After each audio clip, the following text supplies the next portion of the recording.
ഹരി, നാളെ പ്രത്യേകിച്ച് വല്ല പ്രോഗ്രാം ഉണ്ടോ? എന്തുപറ്റി? ഉണ്ടോ അത് പറ. അങ്ങനെ പ്രത്യേകിച്ചൊന്നുമില്ല. പിന്നെ ഇപ്പോഴത്തെ പ്രോഗ്രാംസിന്റെ ഒരു പൊതു സ്വഭാവം തനിക്കറിയാലോ. കടം, അതിന്റെ പ്രശ്നങ്ങൾ. അതൊക്കെ വിട്ടുകളാം. ഏതു നേരത്തും അതിനെക്കുറിച്ച് മാത്രം സംസാരിക്കാൻ പറ്റുമോ? നമുക്ക് കുറച്ച് ദൂരെ എങ്ങോട്ടെങ്കിലും പോയാലോ? എങ്ങോട്ട്? എങ്ങോട്ട് എന്നൊരു തീരുമാനം എടുക്കണ്ട, വണ്ടി ഓടിച്ചങ്ങ് പോവാം. ഹരിക്കും എനിക്ക് ഇഷ്ടപ്പെട്ട നാട്ടുമ്പുറങ്ങൾ തന്നെ ആയിക്കോട്ടെ. ഈ മോട്ടിവേഷൻ വീഡിയോസ് വല്ലതും കണ്ടോ? അല്ല, ഈ വലിയ വലിയ പ്രശ്നങ്ങളൊക്കെ വരുമ്പോ നിസാരമായിട്ട് പരിഹരിക്കാനുള്ള ടിപ്സ് ചില മോട്ടിവേറ്റർമാര് പറഞ്ഞു തരാറുണ്ട്. എടോ, മൈക്കിന്റെ മുമ്പിൽ നിന്ന് പറയാൻ എളുപ്പമാ. തീയിൽ നടക്കുന്നവനെ പൊള്ളൂ, കമന്റ് പറയുന്നവന് പൊള്ളില്ല. എന്താ ഹരി ഇത്? നമ്മളെ വിചാരിച്ചാ നേരിടാൻ പറ്റാത്തതായിട്ട് എന്തെങ്കിലും ഉണ്ടോ? വരുന്നത് വരട്ടെ എന്ന് വിചാരിക്കാം. നമുക്ക് എന്തായാലും അങ്ങ് ഇറങ്ങാം. ശരി, എന്നാ പിന്നെ എനിക്കും നിനക്കും പ്രിയപ്പെട്ട സ്ഥലത്ത് തന്നെ പോവാം, നമ്മുടെ നാട്ടിലേക്ക്. ഹരി പോണെന്ന് കരുതിയിരുന്നോ? ഓ, മനസ്സിലെ വിഷമം തട്ടിയാ അങ്ങോട്ടാണല്ലോ പോവാ. അല്ല, ഇതിപ്പോ അതുകൊണ്ടൊന്നുമല്ല. എനിക്ക് നമ്മുടെ വേണുവിനെ ഒന്ന് കാണണം.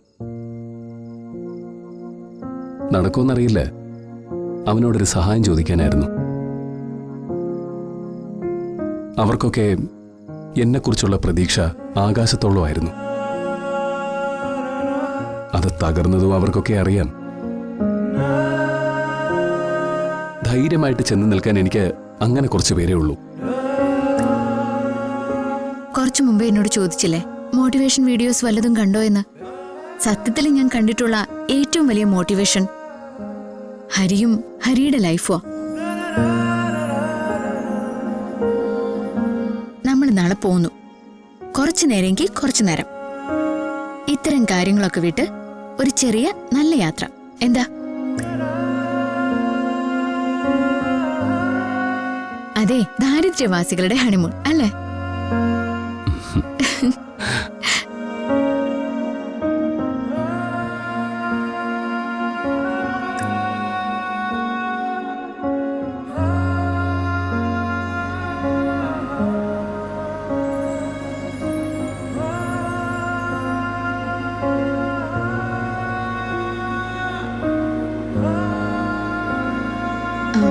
ഹരി, നാട്ടിലെത്തിയിട്ട് ഒന്നും നോക്കുന്ന പോലും ഇല്ലല്ലോ.